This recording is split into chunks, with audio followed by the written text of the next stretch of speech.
Bonjour. Attention, si vous mangez des produits laitiers, vous ne serez jamais prêt pour un concours parce que les produits laitiers épaississent la peau. Qui n'a déjà pas entendu dire ça une fois au moins dans sa vie? Moi, je l'ai entendu plusieurs fois. Étant plus jeune, c'est les anciens qui me le disaient. J'ai toujours voulu savoir pourquoi. Et à l'époque, on me disait, oui, mais c'est parce qu'il y a beaucoup de sel dans les produits laitiers.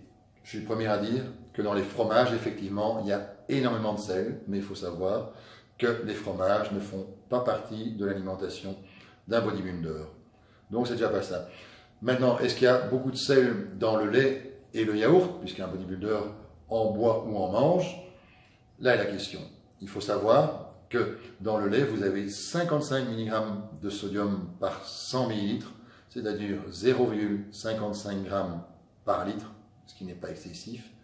Et vous avez également dans le yaourt 36 mg par 100 ml, c'est-à-dire pour 1 ml de yaourt, vous allez avoir 180 mg, c'est-à-dire 0,18 g de sodium pour 1 ml.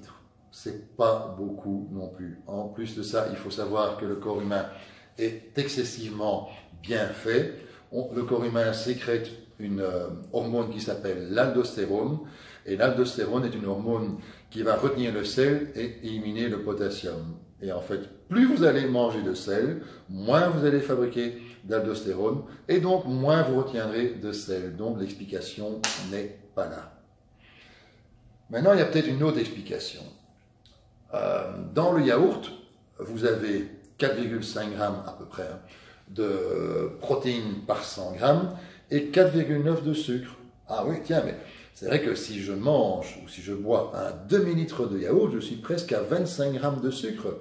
25 g de sucre, c'est déjà pas mal, ce sucre qui risque quand même de se transformer en graisse. Surtout qu'on aurait tendance à dire que c'est un sucre rapide, mais cette classification n'est plus valable aujourd'hui. En fait, le docteur Jenkins a classifié les sucres d'une manière différente selon leur indice glycémique. Quand vous avalez un sucre, ce sucre va être tout de suite transformé en glucose dans le sang. On a une valeur de base qui est 100, et cette valeur de base est le glucose. Donc vous mangez du sucre, votre taux de glucose monte dans le sang, et puis va redescendre. Ici, par exemple, je prends pour les chips, c'est un mauvais exemple, c'est 80, pour le pain complet, c'est 50, pour les pâtes complètes, cuisson normale, c'est 45. Donc vous avez cette montée de sucre qui redescend après à des valeurs normales, elle redescend à des valeurs normales. Pourquoi?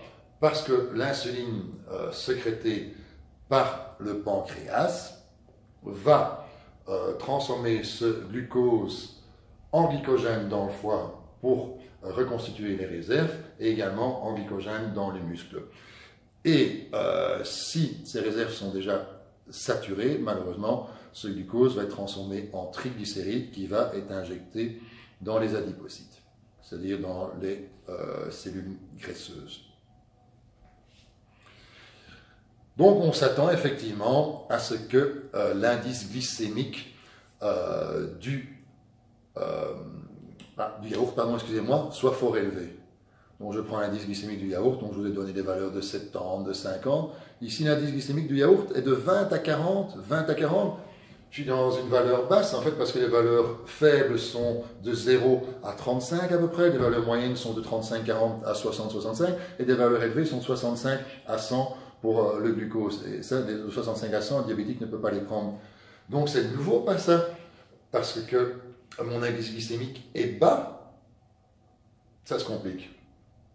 Entre-temps, on a classifié les éléments, encore selon un autre critère, c'est la réponse insulinique à l'aliment. En fait, quand vous mangez un aliment, le pancréas va fabriquer de l'insuline. Et en fait, vous avez donc ce taux de glucose qui monte dans le sang et il redescend, je vous ai dit, parce que l'insuline est fabriquée par le pancréas. Et en fait, si vous prenez quelques exemples, je retourne à mon indice glycémique du riz brun, 50, excusez-moi, et l'indice insulinique est de 50 à 73, bon, plus ou moins similaire. Je prends par exemple un banane mûr, 60 à 65 en indice glycémique, 76 à 86 en indice insulinique. Donc c'est des valeurs assez proches. Je prends donc forcément mon yaourt nature, comme je vous ai dit, indice glycémique 20-40. Donc en indice glycémique, je vais plus ou moins tourner à la même chose. Et là, à ma grande surprise, l'indice glycémique est de 102 à 129. Donc en fait, je vais sécréter énormément, plutôt mon pancréas va sécréter énormément d'insuline par rapport à la quantité de glucose qu'il y a dans le sang. Donc en fait, je vais avoir un petit pic de glucose qui va très très vite être amoindri pour revenir à des valeurs normales. Et ce glucose va être injecté soit dans le foie et dans les cellules musculaires. Mais en fait, le problème, si le foie et les cellules musculaires sont déjà saturés en glycogène, c'est-à-dire si les réserves sont déjà maximales, qu'est-ce qu'il advient de ce glucose?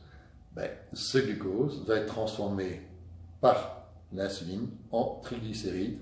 Ces triglycérides qui sont des lipides, et ces lipides vont être stockés dans les adipocytes, c'est-à-dire dans les cellules graisseuses. Où se trouvent les cellules graisseuses? Les cellules graisseuses se trouvent majoritairement sous la peau.